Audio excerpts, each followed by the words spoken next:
මේක පර්ෆෙක්ට්.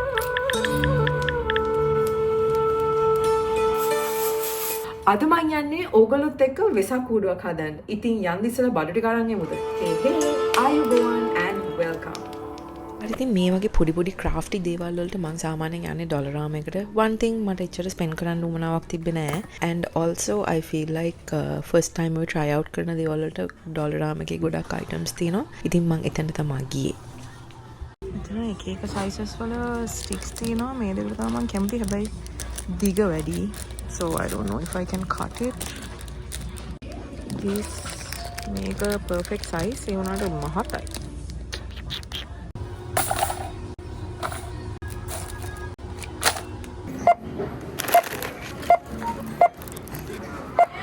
මං final design එක ගැන ලොකු ප්ලෑන් එකක් තියාගෙන නෙමෙයි ගියේ. එතනට ගිහලා බලන්නම් කියලා ප්ලෑන් කරේ මොනවද ගන්න කියලා. ඊට පස්සේ මේ ටික තමයි ගෙනාවේ. ග්ලූ ගන් එක පොඩ්ඩක් හීට් වෙනකල් ඉන්නේ. මං ඉස්සෙල්ලාම ඇත්තටම ෆ්‍රේම් එක හදලා තමයි ප්ලෑන් කරන්නේ මොනවද යූස් කරන මටීරියල් කියලා. ඔයගලන්ට පේනවා මේක තමයි මං ගත්ත ස්ටික් එක. පේනවා වගේ එක චුට්ටක් thick. මහතයි. ඒ කියන්නේ මෙච්චරක් විතර මහතයි. එනකොට මේක තමයි මට අවශ්‍ය සයිස් එක. ඉතින් මම මේක ගත්තා. මේක කොටුවකට අවශ්‍ය විදිහට මම වෙන් කරගත්තා. එතකොට මට හදන්න ලේසි. මේ වගේ දේවල් කරද්දී හරි පරිස්සමෙන් කරන්න ඕනේ. ස්පෙෂලි හොට් ග්ලූ ගන් එකක් යූස් කරද්දී ඉතින් මම හිමීට ෆ්‍රේම් එක හදන්න පටන් ගත්තා. මම මේක බිම ඉඳන්මයි කරන්න ගත්තේ. මොකද I didn't want to damage any of my furniture or anything like that. හරි දැන් තියෙන්නේ මේ ටික assemble කරන්න. මේක මම ජීවිතේට ඊට කලින් කරලා නැහැ. හරි ඒක හරි ගියේ නෑ. Let's try again. ඇත්තටම කියනවා නම් මේක හිතුවට වැඩිය මාරම අමාරුයි. ස්පෙෂලි ග්ලූ ගන් එකක් යූස් කරලා කරද්දී. මොකද මේක ස්ටික් වෙන්න වෙලා යනවා. ඉතින් ඒක විදිහට අල්ලගෙන ඉන්න ඕනේ. I am struggling officially. Oh shit. මේක මේ හිතුවට වැඩිය හරිම අමාරුයි. but මම මේ පැති තුනක් සෙට් කරගත්තට පස්සේ I hope it will be easier. මේක ගොඩක් අමාරුනේ මට. මොකද මම තනියෙන් කරපු නිසා ඇත්තට මේකට තව කවුරු හරි හිටියනම් සපෝට් එකට ලේසි. එතකොට අල්ලගෙන ඉන්න පුළුවන් නිසා I was a girl on a mission so I had to get it done. හරි පැයකට විතර පස්සේ finally කූඩුව හරි well skeleton එක හරි දැන් තියෙන්නේ මේක ස්ටයිල් කරන හැටි ඩිසයිඩ් කරන්න. හරි ඒ ටික කරන්න ඉස්සෙල්ලා මම මේ ගෙදර තිබ්බ මේ මොනවද මේවට කියන්නේ? I don't know what this is called. Twine. Jute twine. ඉතින් මම ඒක අරගෙන ඉස්සෙල්ලාම මේකේ එල්ලන කෑල්ල හදාගන්න ඕනේ. අපි පොඩි කාලේ ඉඳන් අපේ ගෙදර යකඩ කූඩු සෙට් එකක් තිබ්බා. අපි every year reuse කරපු. මට මේක හදද්දී ඒවත් මතක් වුණා. මොකද අපි කරේ කොලාලවපු එක විතරයි. ඉතින් මේක මුලින් ඉඳන් හදද්දී it's really a lot of effort. මේකේ හීලකුත් තියෙනවා ලොකු. 1 කැලි 8ක් ඕන.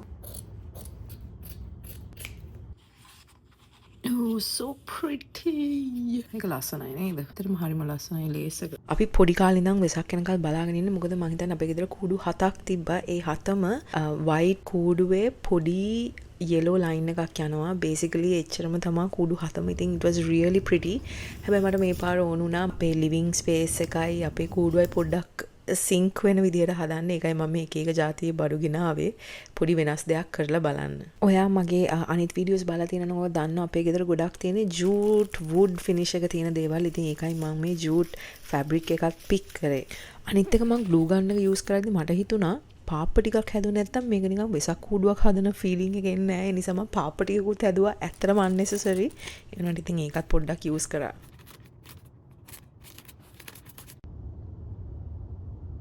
මේක දැන් නම් හරිම කැතයි. Look at this. I'm not kidding. It's ugly. අන්තිම කැල තියෙන දැන් අලවන්න. Another thing මට එතන ඕනුනේ plain white tissue එක ගන්න. but මං ගියපු ඩොලරාම එකේ තිබ්බේ නෑ plain white එක. හැබැයි I think it was okay. මොකද ඈතට බලද්දී ඒක පේන්නේ නැහැ. ඒ dot එක glitter එක. but I used it anyway. මේ වෙද්දි ජී ගෙදර ආවා. එයා මගෙන් අහනවා ඔයා මේ ෆ්‍රේම් එක කොහෙන්ද ගත්තේ කියලා. I was like, bro, I made it from scratch. And he was like, oh, well done. හදලා ඉවරයි. Okay, here's the thing. මං හිතනවා මේ පේපර් එක off white වුණා නම් මේක ගොඩාක් ලස්සනයි ඊට වැඩිය කියලා. හැබැයි I think it's really cute and it's really pretty. මේක තමා මං ටොරොන්ටෝ වලට ඇවිල්ලා හදපු ඉස්සලාම වෙසක් කෝඩුව. How pretty. ඔයා මොකද හිතන්නේ කියලා කමෙන්ට් එකක් දාන්න අමතක කරන්න එපා. සමර් නිසා තාම ඉතින් එළියයි. ඉතින් රෑ වෙනකල් පොඩ්ඩක් ඉඳලා මම මේක ලයිට් කරලා ඔයගලන්ට පෙන්නන්නම්. But I think I had to involve Jay in this also. එයාට කියලා මං මේක මං ප්ලෑන් කරලා තිබ්බේ මෙතන ලෑම්ප් ෂේඩ් එක දාන්න එළිය දාන්න තැනක් නැහැ. ඉතින් මං කොහොමත් ඇතුලේ තමයි මේක දාන්න ප්ලෑන් කරලා තිබ්බේ. එයාවත් එකතු කරගෙන අපි දෙන්න ඒක දැම්මා.